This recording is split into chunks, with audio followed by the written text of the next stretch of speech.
Hey you guys, welcome back to my channel. I'm so glad you decided to tune into this video today. I'm going to be showing you how I'm going to finish off the rainbow cake that I made in the marbled rainbow cake video. I will link that video in the description box if you haven't seen it yet.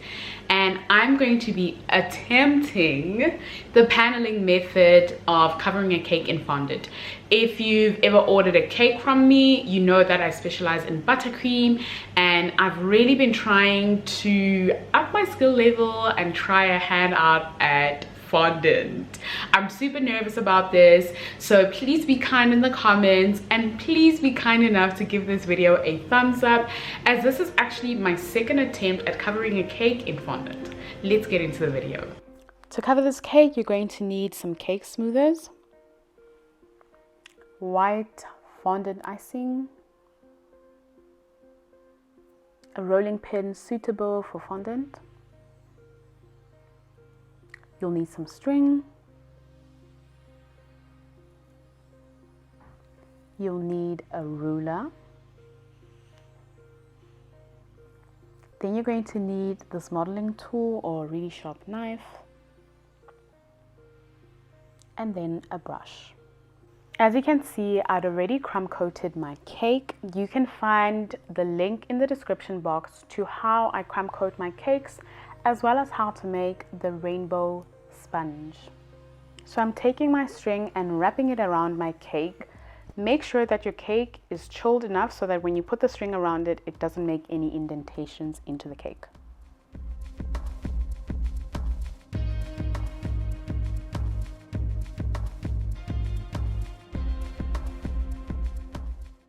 So once I've cut off that piece of string and I know the length of it, I'm going to actually put it against my ruler and measure in centimeters how long that piece of string is.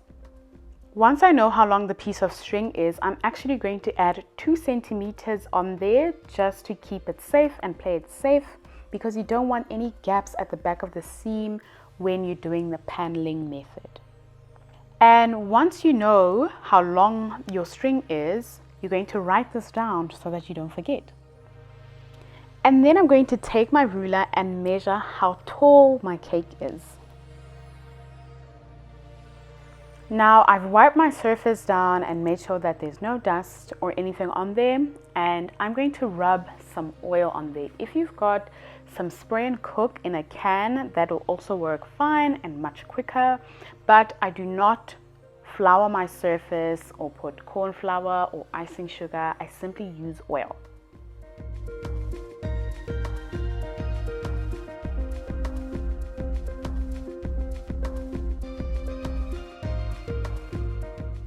So once I've oiled my surface, I take my fondant and just knead it to work it, and then I'm going to sort of get it into a square shape because I want it to take the shape of the side of my cake. It'll be easier for me to get that shape if I start off with a square shape. If you start off with a round shape, it might be a little bit difficult and you may need to roll your fondant quite a lot. Once I've rolled out my fondant to a length and a width that I feel like I'm happy with, I take my ruler to make sure that I've got the right measurements, the measurements that I wrote down earlier. And then I take my knife and my ruler and make sure that I cut a straight and clean edge on the sides and on the bottom of my fondant. So what I've done is I've taken the fondant and rolled it onto my rolling pin. I've made sure that the bottom of the fondant is on the bottom of my rolling pin so that it makes it easier for me to roll it around my cake to cover the side of my cake.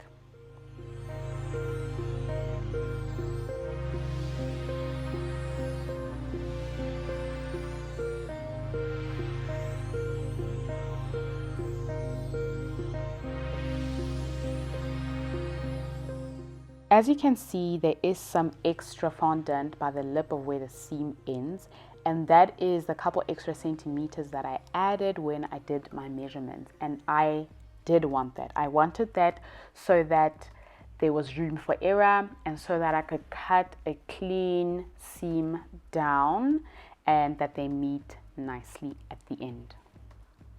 Once I've cut the excess fondant off, I'm going to take my cake smoothers and smooth around the cake. This ensures that there are no bubbles and also makes the seam more flush. Speaking of excess fondant, there is also excess fondant on the top of the cake, and this is also something that I wanted to make sure that I cut a smooth finish at the top of the cake and that the fondant is not sort of wavering. At the beginning of the video, I mentioned that this is the second attempt of me covering a cake in fondant, and generally I think I didn't want to try fondant cakes because they require a lot of patience. And I lack a lot of patience, but I really thoroughly did enjoy this. I enjoyed trying something new.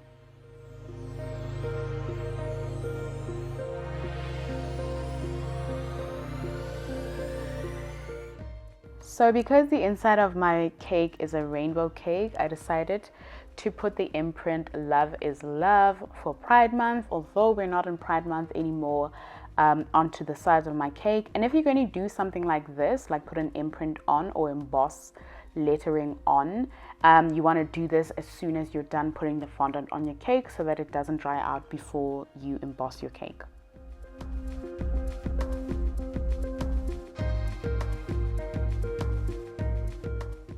Now the top of my cake is still bare and I'm going to cover that. I'm rolling out a small piece of fondant and then I'm going to take a 6-inch cake board and cut that out. I'm using a 6-inch cake board to measure this out because my cake is a 6-inch cake.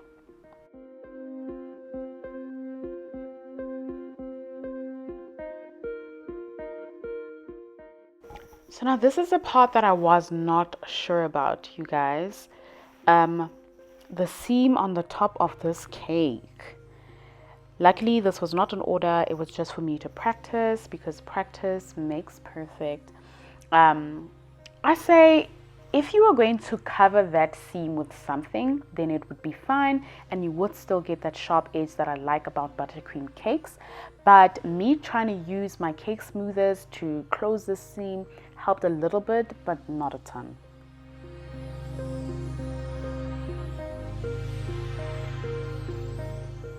For the embossed bits, I'm taking some gel coloring and just filling it in with the different colors of the rainbow. I'm using orange, green, blue, and yellow. You can use as many colors of the rainbow as you wish, but those are the colors that I used.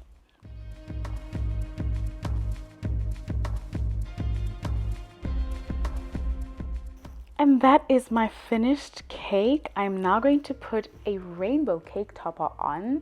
If you want to see how I made this rainbow cake topper, click the link in the description box. I've got a video for that. I really love it. It's super simple, super clean. I'm so happy with how it turned out on the bottom, but I think I need a solution for the seam at the top. If you've got one, let me know. That's it for this week. Thanks so much for tuning in. Please do give this video a thumbs up and remember to subscribe.